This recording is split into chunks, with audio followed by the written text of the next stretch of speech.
صلو علی الحبیب صلی اللہ علی محمد وعلی آل محمد صلی اللہ تعالی علیہ وسلم اللہ محمد ما ہوا اہلہ۔ میں سیف اشرف اور ایک مرتبہ پھر سے میں حاضر ہوں ایک نئے درگاہ بلاگ کے ساتھ الحمدللہ ثم الحمدللہ کہ کئی مدتوں کے بعد جس آستانہ مبارک پر حاضری دینے کی خواہش تھی، اللہ کے فضل سے آج اس آستانہ مبارک پر حاضر ہوا۔ یہ جو آپ اسکرین پر روضہ مبارک دیکھ رہے ہیں، یہ آستانہ مقدس دیکھ رہے ہیں، یہ آستانہ مقدس قطب بنگال سیدی سرکار حضرت شیخ عمر علاؤ الحق پنڈوی رحمۃ اللہ تعالی علیہ کا آستانہ مبارک ہے۔ یہ جو مزار مقدس آپ دیکھ رہے ہیں، یہ سیدی مرشدی سیدی سرکار مخدوم اشرف سندانی رحمۃ اللہ تعالی علیہ کے پیر و مرشد کا آستانہ مبارک ہے۔ پیشوائے ارباب ہدایت عالم و فاضل مخدوم العالم قطب بنگال گنج نبات مرشد مخدوم اشرف سندانی علیہ رحمت و رضوان حضرت شیخ عمر علاؤ الحق پنڈوی علیہ رحمت و رضوان کی بارگاہ میں آج ہم حاضر ہیں۔ آپ کی پیدائش 701 ہجری بمطابق 1302 عیسوی میں پاکستان کے مشہور شہر لاہور میں ہوئی۔ بعض حضرات یہ کہتے ہیں کہ آپ کی پیدائش پنڈوا شریف میں ہوئی، یہ بالکل بھی صحیح نہیں ہے۔ حضرت شیخ خواجہ علاؤ الحق پنڈوی علیہ رحمت و رضوان کی جائے پیدائش کے تعلق سے حضرت شیخ سید مخدوم اشرف جہانگیر سندانی علیہ رحمہ فرماتے ہیں، دارالخلافت جنت آباد یعنی پنڈوا شریف میں جو سادات کرام رہتے ہیں وہ قطب الاولیاء محکم زمانہ تاجدار صوفیہ مخدوم گرامی حضرت شیخ خواجہ علاؤ الحق پنڈوی علیہ رحمت و رضوان ولایت لاہور و ملتان سے آئے تھے۔ آپ کا اسم گرامی عمر بن اسد ہے اور آپ کے القابات علاؤ الدین، علاؤ الحق، شیخ العالم اور سلطان المرشدین گنج نبات ہے۔ آپ مرید اور خلیفہ ہوئے حضرت شیخ سیدی سرکار سراج الدین عثمان اخی آئینہ ہند علیہ رحمت و رضوان کے۔ آپ کے نسب نامے کی اگر بات کریں تو حضرت شیخ خواجہ علاؤ الحق چشتی پنڈوی علیہ رحمت و رضوان کا نسب صحابی رسول حضرت خالد بن ولید رضی اللہ تعالی عنہ سے ملتا ہے۔ صاحب خزینۃ الاصفیاء لکھتے ہیں کہ حضرت شیخ خواجہ علاؤ الحق پنڈوی علیہ رحمت و رضوان صحیح النسب قریشی تھے اور آپ کا نسب حضرت خالد بن ولید رضی اللہ تعالی عنہ سے جا کر ملتا ہے۔ حضرت محدث اعظم ہند علیہ رحمت و رضوان آپ کے تعلق سے یہ کہتے ہیں کہ 7ویں صدی ہجری میں شہر لاہور میں حضرت سیدنا خالد بن ولید رضی اللہ تعالی عنہ کی نسل سے ایک مشہور خاندان آباد ہوا تھا۔ قدرت نے اس خاندان کو اپنی نعمتوں سے برکتوں کے لیے منتخب فرمایا تھا اور خاندان کا ہر فرد اسلام کا نمونہ حسنہ بنا ہوا تھا۔ ہر خاص و عام ان کے گھرانے کا دل دادا تھا اور ہر بڑے بڑے سلاطین زمانہ علمی مجلس و محفل میں زینت کے لیے اس خاندان کو بلایا کرتے تھے۔ اس معظم خاندان میں حضرت مولانا اسد کی توتی شہرہ زیادہ تھی۔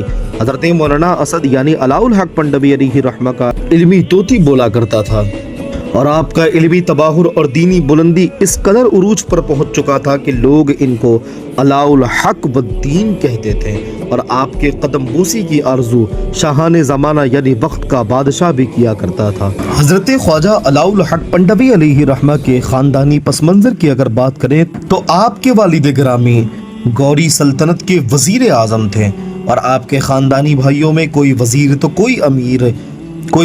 کوئی امیر اعلیٰ اور اونچے اعلیٰ منصب اور عہدے پر فائز تھا۔ اس عظیم الشان اسلامی دولت کے ارکان اسی خاندان کے افراد تھے۔ ان کے محل سرا تک کسی کے سلام کی بھی رسائی نہیں ہے۔ ان کے چشم و آبرو کے اشاروں پر ہزاروں سر قربان کرنے کو تیار ہیں۔ وہ خود ذل سلطانی کے نیچے اور ان کے سائے کے نیچے انسانوں کا ایک ذم غفیر ہے۔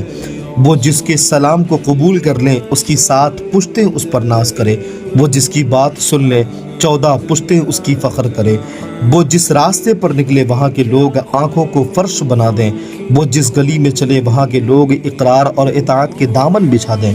سبحان اللہ، کیا عظیم خانوادہ تھا، کتنے عظیم لوگ تھے، کتنی بلند تھی ان کی دینی اور دنیاوی عظمتیں، کتنی بلند تھی ان کی دینی اور دنیاوی عظمتیں۔ ایسے عظیم خاندان میں آنکھ کھلنے والا شہزادہ کوئی اور نہیں بلکہ علاؤ الحق پنڈوی علیہ رحمت ہے۔ اجازت و خلافت کی اگر بات کریں تو حضرت شیخ علاؤ الحق پنڈوی چشتی علیہ رحمت و رضوان آپ اپنی خانقاہ میں آنے والے علماء کرام و مشائخ اعظام کو اپنے مخصوص تالاب سے وضو کرایا کرتے تھے۔ ناقصین علماء کرام اور مشائخ اعظام کے